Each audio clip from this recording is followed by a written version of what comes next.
The strategic projections updated for the 7th time in 10 minutes, and Grand Admiral Kael'thas watched the casualty estimates climb from 8 trillion to 12 trillion, before the system simply displayed calculation error, insufficient data. 3 of his senior analysts had already requested medical leave.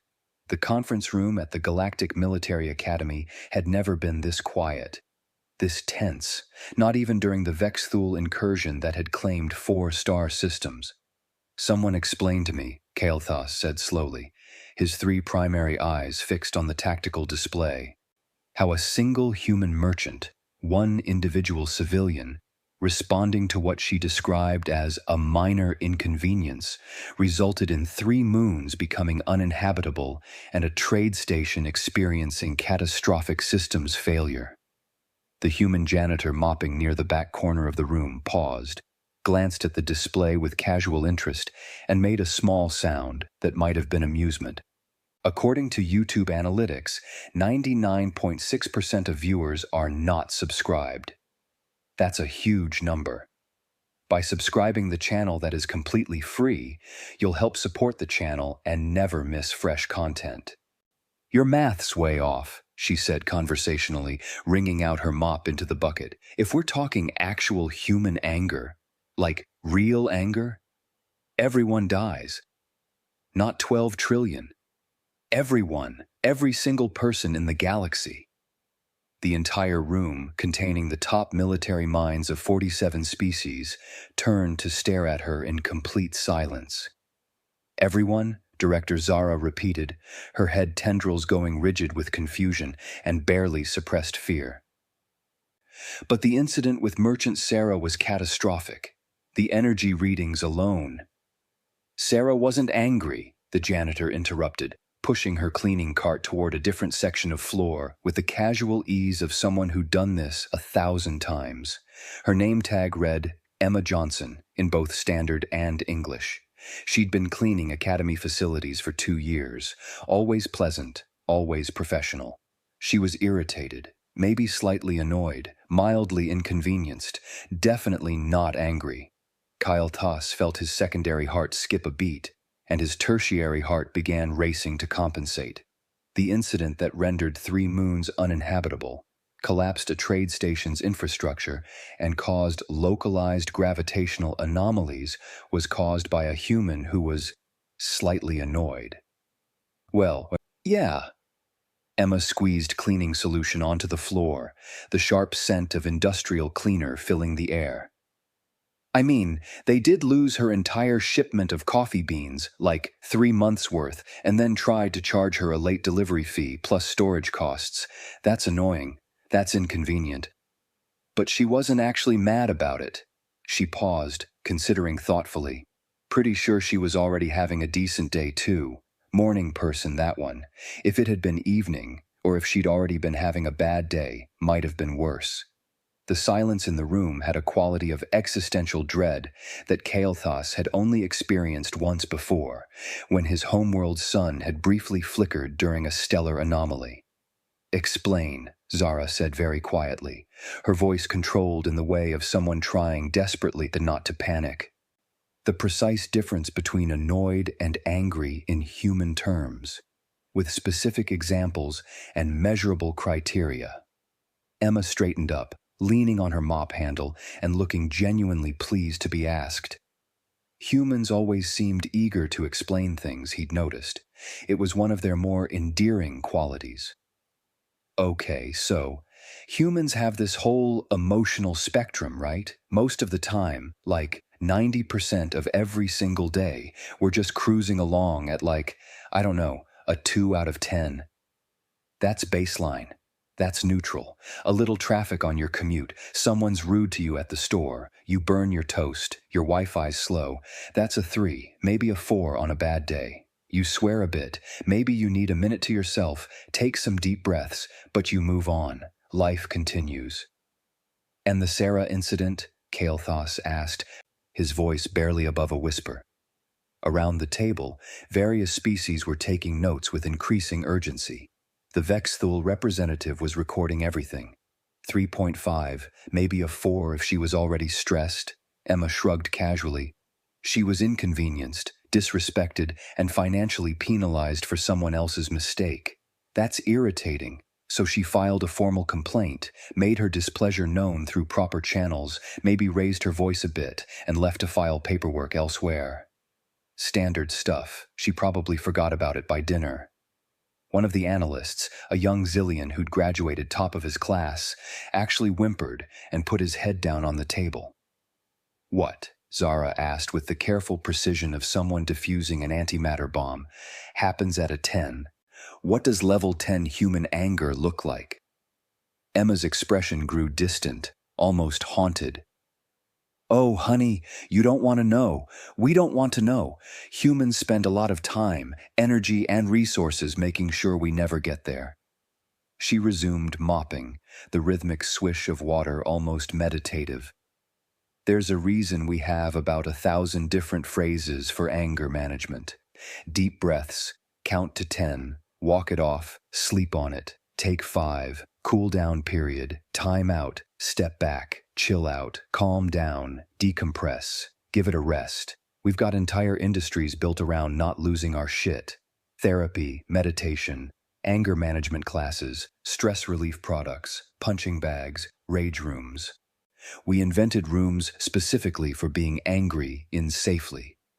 Losing your..." Kael'thas tried to process this information and found his cognitive pathways struggling. "You mean humans are constantly regulating anger? Actively, consciously suppressing aggressive responses?" "Well, sure," Emma said, like this was the most obvious thing in the universe. "Can't go around being angry all the time. Nothing would get done. Bills wouldn't get paid. Relationships would fall apart. Plus, it's exhausting. Being angry takes a lot of energy." She paused, seeming genuinely curious. "Why, what do other species do when they're angry?" "Feel the anger, express it proportionally to the stimulus, and..." "That's it," Zara said slowly, her head tendrils now writhing with agitation. "The emotion rises, peaks, and passes naturally within minutes or hours." We might remember the incident, but the emotional charge dissipates completely. Emma blinked several times, her expression suggesting she'd just learned something fundamentally alien about the universe. "Huh, that sounds incredibly healthy. Nice for you guys." She returned to cleaning, shaking her head slightly. "Yeah, humans don't really work that way. We can hold on to stuff. Grudges, resentment, rage. We've got great emotional storage capacity. Some humans stay angry about things for years, decades even. There are feuds that last generations. Terrible for our mental health, honestly. That's why we invented therapy and the entire field of psychology. We needed professional help just to deal with our own emotions." Kael'thas pulled up historical human records with shaking appendages, his claws clicking rapidly against the console. The files loaded slowly, each one more disturbing than the last.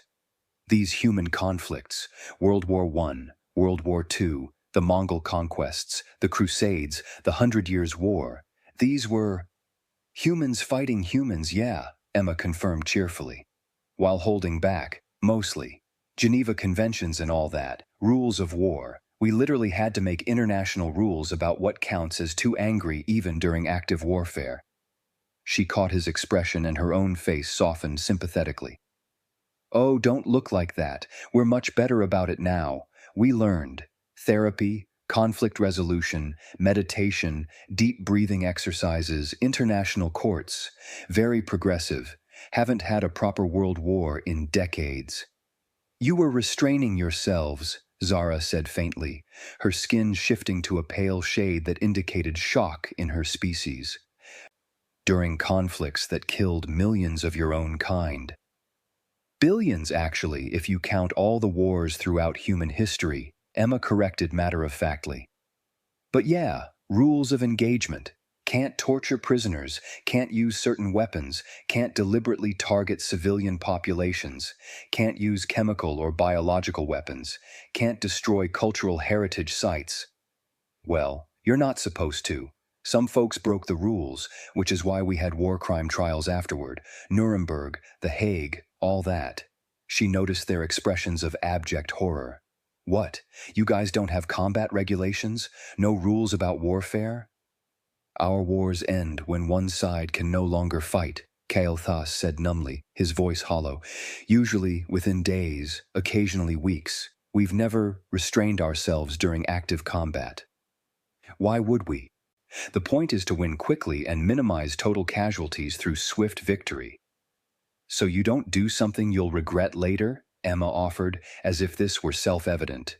Heat of the moment and all that. Plus, you might need to live with these people afterward. Trade agreements, diplomatic relations, shared borders. Burning every bridge seems short-sighted. And there's the whole moral aspect. Even in war, even when you're angry, there are some lines you shouldn't cross.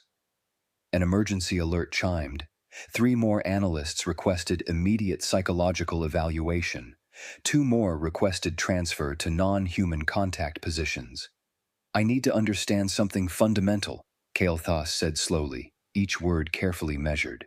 In the 2 years humans have been members of the Galactic Council, every diplomatic interaction, every trade negotiation, every cultural exchange, every treaty discussion, every casual conversation, those were all conducted by humans operating at level 2?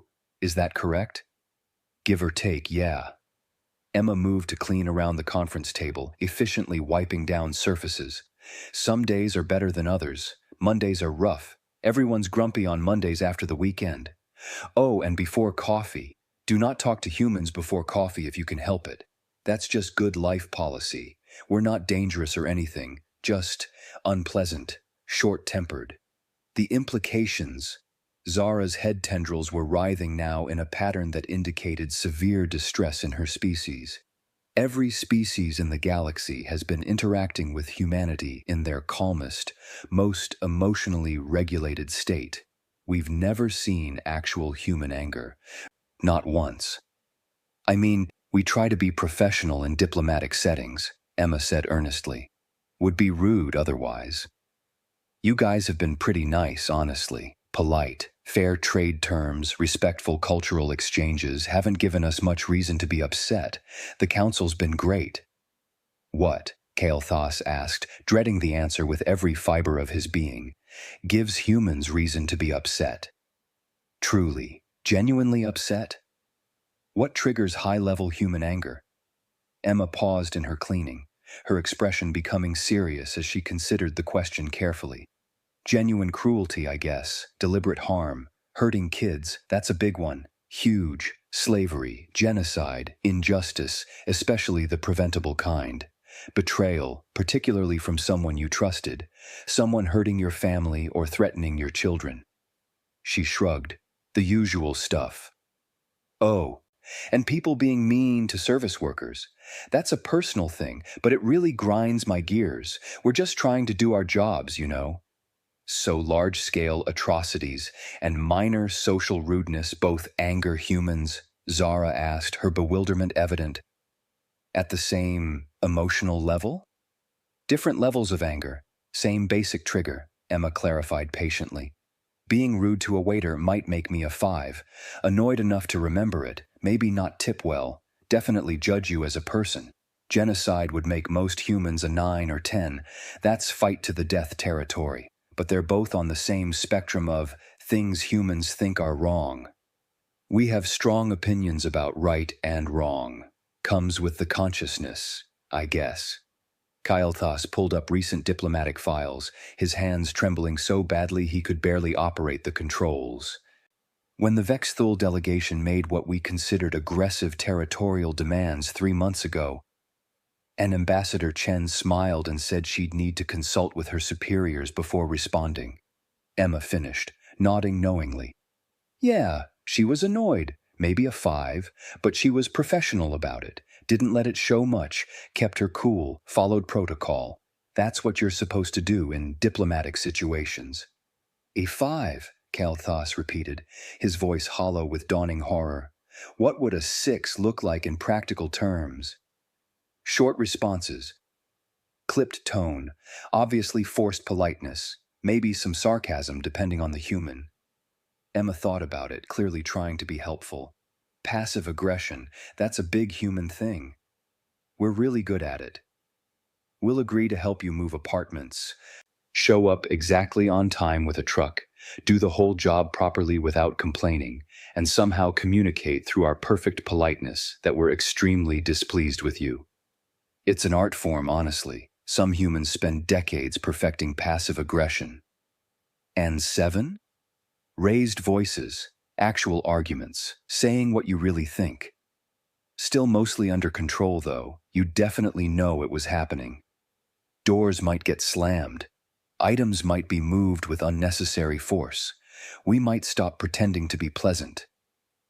8? Emma's expression became more serious. That's where things get genuinely concerning. That's yelling, throwing things, saying stuff you'll definitely regret later, not thinking clearly, adrenaline taking over. That's when other humans usually step in, try to de-escalate, get everyone separated, cool off periods, sometimes police involvement depending on how bad it gets. 9. Physical altercations, actual fights. Significant property damage, that's when we definitely call security or law enforcement. Separate everyone immediately. Mandatory cool down, sometimes arrests and legal consequences depending on severity. And 10, Zara whispered, her entire body rigid with tension. Emma met her eyes, and for the first time since the conversation started, she looked genuinely uncomfortable. That's when humans aren't thinking at all. Just pure rage, fight or flight maxed out completely. Adrenaline overload. Tunnel vision. That's berserker territory. That's when humans do things that scare other humans, and we're pretty hard to scare when it comes to violence. We have words for it: seeing red, losing it, snapping, going postal, losing your mind, flying off the handle. It doesn't happen often because we work really, really hard to make sure it doesn't happen often. We have warning signs, intervention strategies, support systems. Has any galactic species witnessed a human at level 10? Kael'thas asked, though he already suspected the answer. Not that I know of, Emma said quietly, her usual cheerfulness dimmed. Not more than once anyway, and I hope it stays that way. The room absorbed this in horrified, contemplative silence. The only sound was the gentle swish of Emma's mop and the quiet hum of the station's environmental systems. So, the key to galactic survival, Zara said slowly, carefully, is to prevent humans from reaching high anger levels. Keep them comfortable, content, and below level 5 at all costs. I mean, you've been doing great so far, Emma said encouragingly, her natural optimism returning. Seriously, the galaxy's been super welcoming. Respectful trade terms, fair diplomatic processes, interesting cultural exchange programs, good food. You guys are nice. You haven't given us any real reason to be upset. She paused mid-swipe with her mop, her expression shifting slightly. Well, except for one thing, but I'm sure that'll get sorted out. Every alien in the room went very, very still. Several stopped breathing entirely, their species' equivalent of holding their breath in anticipation of terrible news. The what now? Kael'thas asked very carefully, very quietly. The krill slave markets, Emma said casually, returning to her mopping as if she'd just mentioned the weather. We found out about those last week. 17 species enslaved. Hundreds of thousands of individuals in forced labor. Pretty messed up situation. I was actually surprised the council knew about it and hadn't done anything yet. The temperature in the room seemed to drop by several degrees. Kael'thas felt his 3 hearts beating in discordant rhythm. How did... Zara started, her voice barely functional. Ambassador Wilson read the full intelligence report yesterday morning, Emma continued, oblivious to the rising panic around her. Went real quiet after, didn't say much at the afternoon council meeting, just thanked everyone for their time and left early. Didn't even stay for the reception, which is unusual for her. She usually loves those. Very social person, Ambassador Wilson. Quiet, Kael'thas repeated, his voice hollow with realization and dread. She went quiet. She became silent and withdrawn. Yeah, Emma confirmed, not noticing the panic spreading through the room like wildfire. She gets like that when she's thinking hard about something, processing, you know? Very focused. Productive, even. She's probably already drafting proposals and building coalitions. Kael'thas was already activating every emergency channel available to him, his claws flying across multiple interfaces. This is Grand Admiral Kael'thas issuing Priority Alpha Alert to all Council forces. Evacuate all personnel from Krill space immediately. Recall all diplomatic staff, trade delegations, and civilian contractors. This is not a drill. I repeat, this is not a drill. Send an emergency message to the Krill leadership, Zara added, her own communications device flashing with urgent signals. Highest priority. They need to free their slaves. Now. Today. This moment. No negotiations, no timelines, no diplomatic process. Immediate liberation of all enslaved individuals. Emma looked up, confusion evident on her face. Oh, you guys are actually going to do something about that? That's awesome. I wasn't sure if the council had jurisdiction or if there were political complications or... You don't understand, Kael'thas interrupted, his voice tight with barely controlled terror. Ambassador Wilson is angry. A human authority figure is experiencing significant anger about injustice. I mean, yeah, probably, Emma agreed, still seeming confused by their panic. Slavery's pretty high on the things that piss humans off list. Easy top 5, maybe top 3. But she's a professional. She'll go through proper channels, file formal complaints, build consensus, work with the council through established procedures. The quiet kind of angry, Zara said urgently to her staff, her head tendrils whipping commands to multiple subordinates, is the most dangerous kind. The human said so herself. When they go quiet, they're thinking, planning, strategizing. Well, sure, Emma said, her confusion deepening. That's just being strategic. You don't want to make decisions when you are emotional. Better to calm down, think it through, figure out the right approach. She stopped, finally seeing their faces, reading the sheer terror in the room. Oh, you guys think she's going to... But she wouldn't just... There are procedures and protocols and... But even as she said it, Emma's expression became uncertain, thoughtful. She was reconsidering. How angry would slavery make a human? Kael'thas asked bluntly, abandoning all diplomatic pretense. Give me a number, right now. Emma bit her lip, her earlier casual demeanor evaporating. 7? 8? Depends on the person and their personal experiences. Ambassador Wilson, though... She trailed off, her face troubled. She has kids, 3 daughters. She's very, very big on children's rights and freedom and justice. She worked in human rights law before becoming a diplomat. Another pause. Yeah, she's probably an 8, maybe an 8.5, maybe a 9 if she saw detailed reports about children being enslaved. Kael'thas, Zara said urgently, pointing at the tactical display, the projections. I know, he snapped, watching the tactical display attempt to calculate human intervention scenarios at anger level 8 and fail repeatedly, the system crashing and restarting with each attempt. I know, the system can't even model it.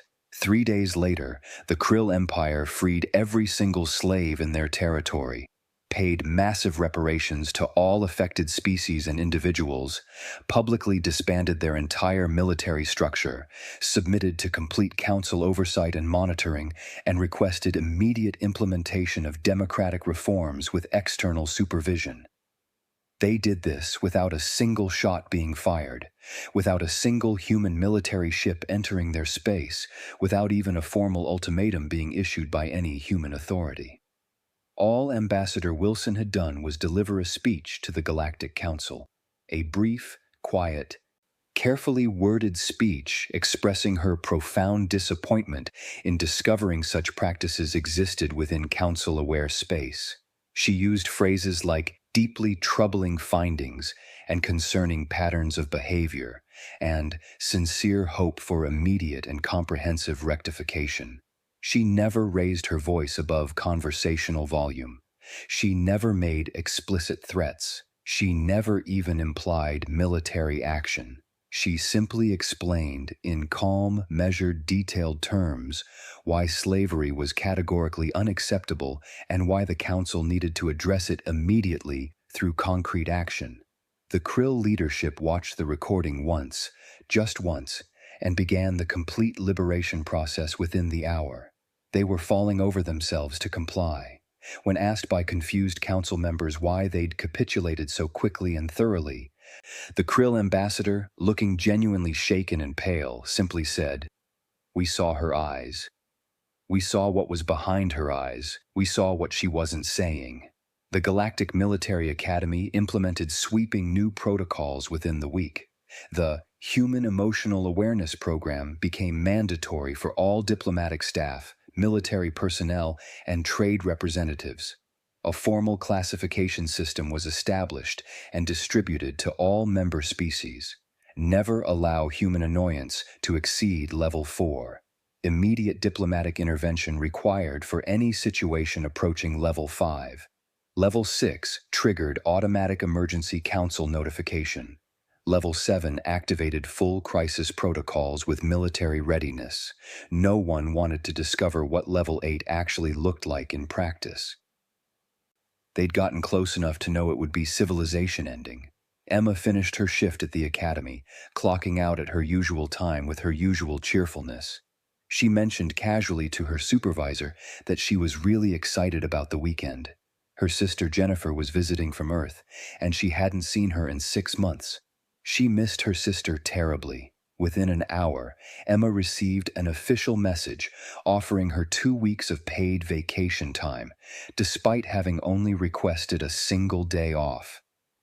The Academy's administrative staff also offered her free family accommodations in the station's premium quarters, though she just asked about visitor passes.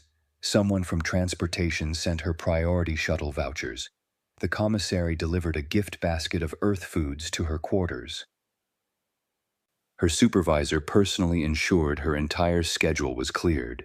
Emma, confused but genuinely pleased by the unexpected generosity, accepted everything graciously and sent thank you messages to everyone involved.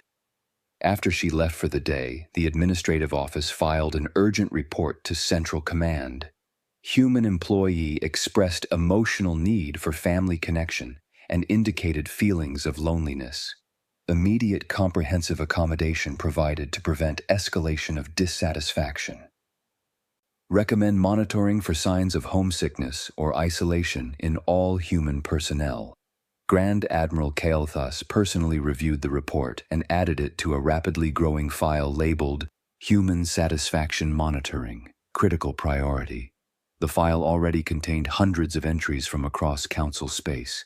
Human maintenance worker mentioned coffee shortage, emergency shipment ordered and delivered same day. Human diplomat seemed tired during negotiations. Meetings immediately rescheduled with apologies. Human teacher appeared sad after personal communication. Wellness check performed, counseling offered, support network established. Human child expressed boredom. Entertainment facilities expanded, new programs created. The galaxy, in its quiet, desperate way, was learning a fundamental lesson about survival. Director Zara sat in her private office late into the station's night cycle, reviewing the new mandatory training materials by the glow of her display screens. Every species now received comprehensive education about human psychology, human anger management, human emotional regulation, human concepts of justice and fairness and right and wrong. They studied human history in excruciating detail, not to understand human warfare capabilities, but to understand human restraint, the fact that humans created and followed rules during war, the fact that humans felt genuine guilt and remorse about violence, the fact that humans could be furiously angry and still choose measured responses and proportional action and mercy. The training program's final lesson was elegantly simple. Keep humans happy, keep them comfortable, provide them coffee and familiar foods, be genuinely kind, be truly just, be honestly fair, Not because you fear them, though perhaps you should, but because they have taught us that the strongest species is the one that chooses peace when it could choose destruction. They have shown us that real power lies not in the capacity for violence, but in the choice to be gentle. Emma met her sister Jennifer at a cozy coffee shop near the academy, one that had recently started carrying Earth-imported beans. They laughed about Emma's weird week, about the sudden overwhelming generosity from her employers, about how everyone at the academy seemed overly concerned with her well-being and happiness lately. It was sweet, if a bit confusing. "Maybe you just work for really nice people," Jennifer suggested, sipping her perfectly prepared latte with obvious pleasure. "Maybe," Emma agreed, smiling warmly. "The galaxy's actually pretty great, you know? Everyone's so polite, so respectful. I really lucked out with this job." Across the city, in a highly secure council facility, military strategists and diplomatic specialists from 17 different species attended a mandatory full-day seminar with the lengthy title Interpersonal Kindness and Conflict Prevention, a comprehensive survival guide. The instructors, trained specifically for this purpose, emphasized basic courtesy, active listening skills, genuine empathy, and proactive conflict prevention strategies. They practiced scenarios, they took tests, they received certifications. No one explicitly mentioned that the entire course was designed to prevent human anger. No one needed to. Everyone understood perfectly. The galaxy had learned its lesson, not through war, not through conquest, not through any demonstration of overwhelming force or military superiority, but through the simple, absolutely terrifying realization that the most dangerous species in the universe was one that spent every single day of their lives consciously choosing not to be dangerous. They were kind because they chose to be kind. They were peaceful because they chose to be peaceful.